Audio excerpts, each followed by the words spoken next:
for blessings, and that you'll go to bed and enjoy, stirred, thanking God for his greatness and his mercy toward us. And so, Lord, I receive that.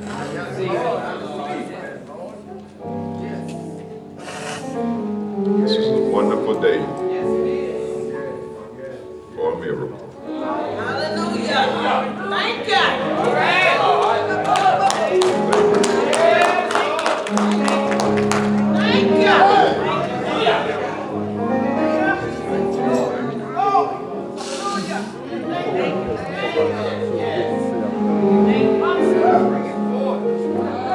Thank you. Thank you, Lord.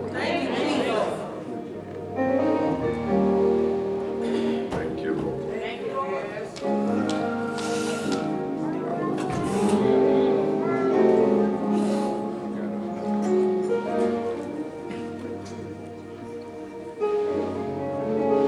I started on a series on last week talking about inner peace. So I want to go back through that and add a little bit more to it. Because I feel like the world is in a disturbed place, and I heard one preacher say that even nature is acting out, trying to correct the disturbances that man has caused.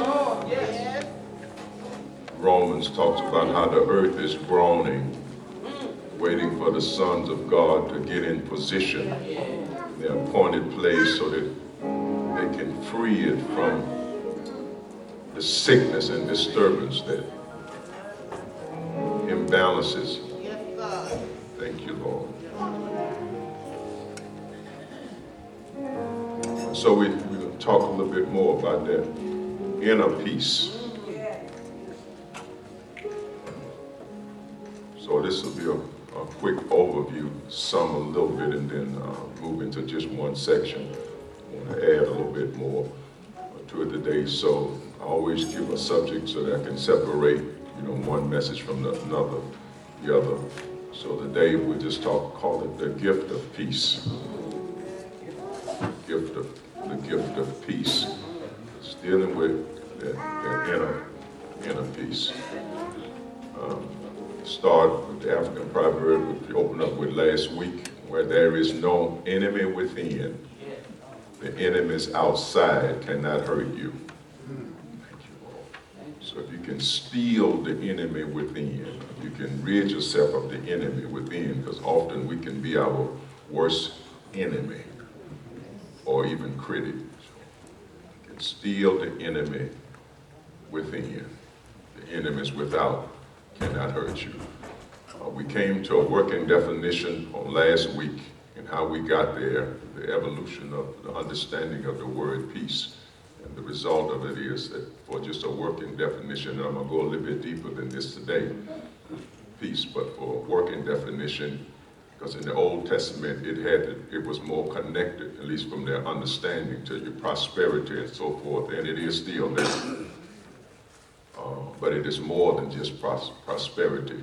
It is also tranquility and calmness, especially within. Calmness within.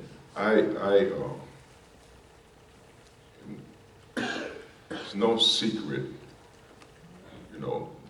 kind of research what I put into it, so I pull from a whole lot of sources. Sometimes I don't even want to give them to you because I don't want to throw you off.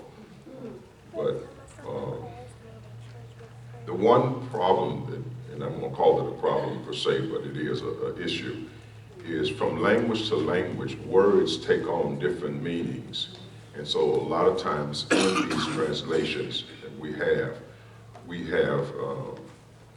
the correct word, but in translation, our understanding of words is what can help us or hurt us in how we interpret certain things, especially when it comes to the scripture.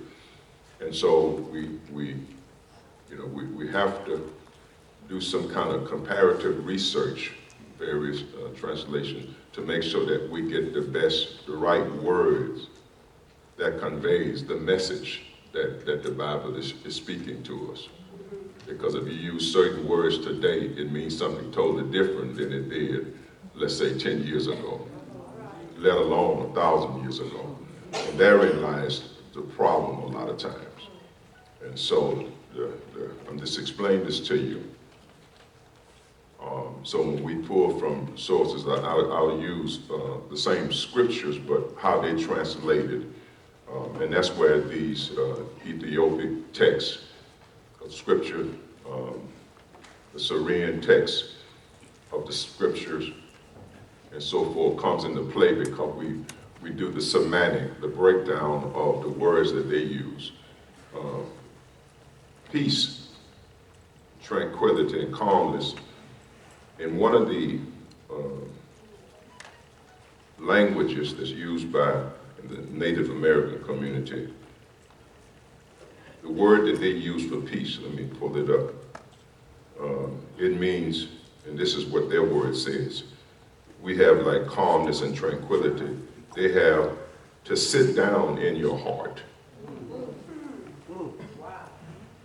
That's what their peace, and which is a little bit different than just calmness. To sit down in your heart. Another translation in theirs, it means to find the quiet, good place on the inside of you. So everybody got a quiet, good place. That's an assumption. And you have to find the quiet, good place. So when they speak peace, they're talking about the quiet, good place in the heart. They ain't even talking about you being, how you deal with your fellow man. It's got to do with you.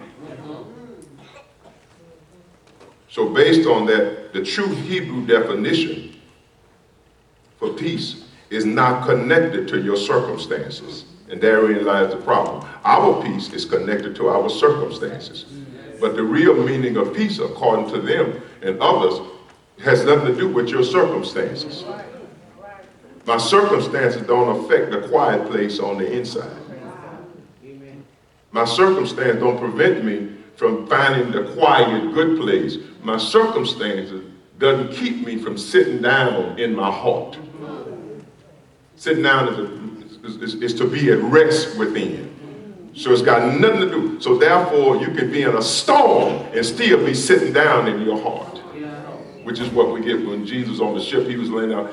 They said he was in the Bible sleeping, but he was actually sitting down in his heart.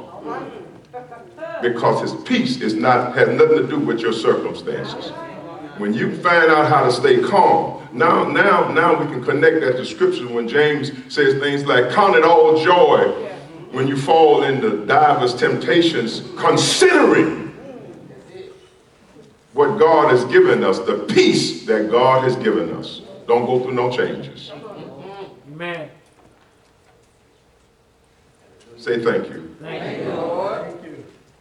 So, peace has to do with prosperity, tranquility, calmness, freedom, rest, which is a little bit more close to what they were talking about, conviction, which we spend some time on, contentment, Paul said, in whatever state I'm in, no matter whatever state, whether it does not matter. Contentment. I can find the quiet, good place on the inside where nothing can reach me, where I can be at calm.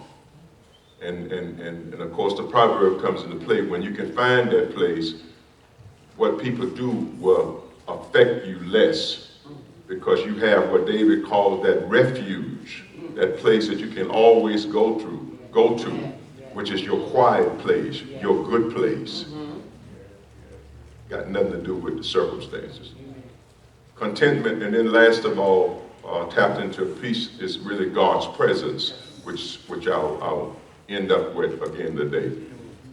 That's really where we're going, because that gets at the heart of it, God's presence. Now, let me show you where the world is and where you are alive. It's not that God is not present. All right. Let's go back for a minute. in Exodus, the very last chapter and last verse, it says that the glory cloud, which the cloud of glory, which represents the presence of God that rests over the tabernacle, was there the whole 40 years.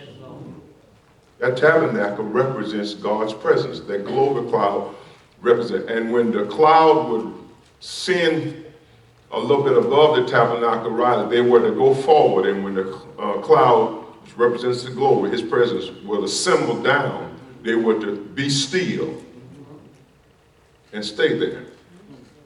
And often Moses would go in and God would talk with him in the midst of the glory in the tabernacle.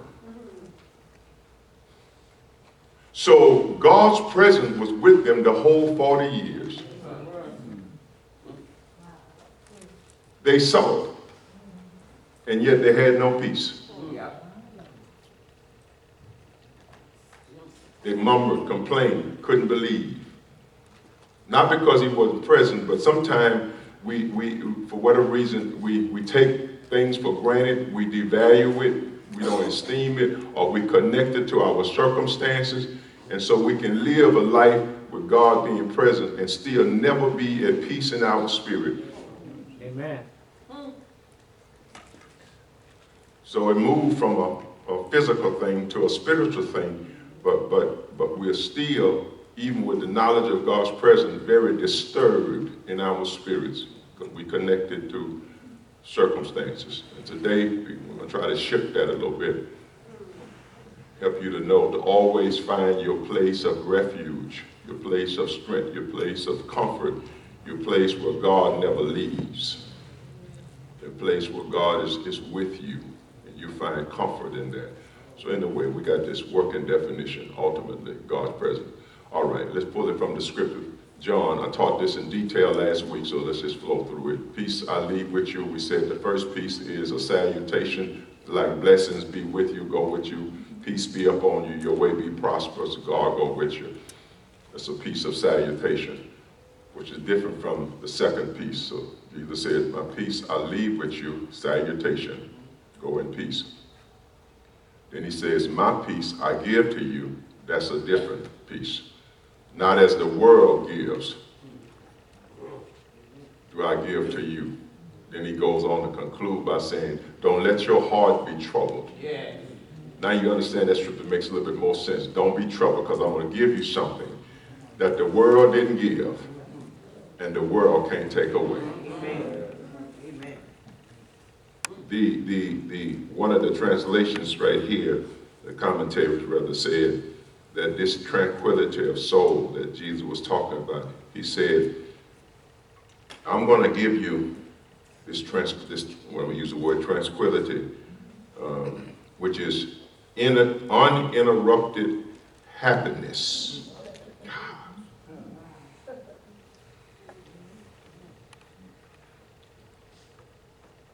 This is from, I think, the Syrian text of the scripture. These are the words that they use for this same conversation. I'm going to give you a calmness or a tranquility of the soul. And they go on to use these words, uninterrupted happiness.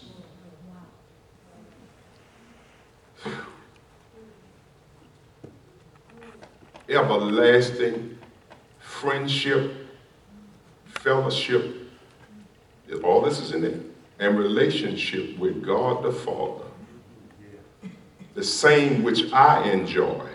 God Almighty. And I'm going to bless you by bequeathing it. That's really to give you something. We don't use those words to you. It will be my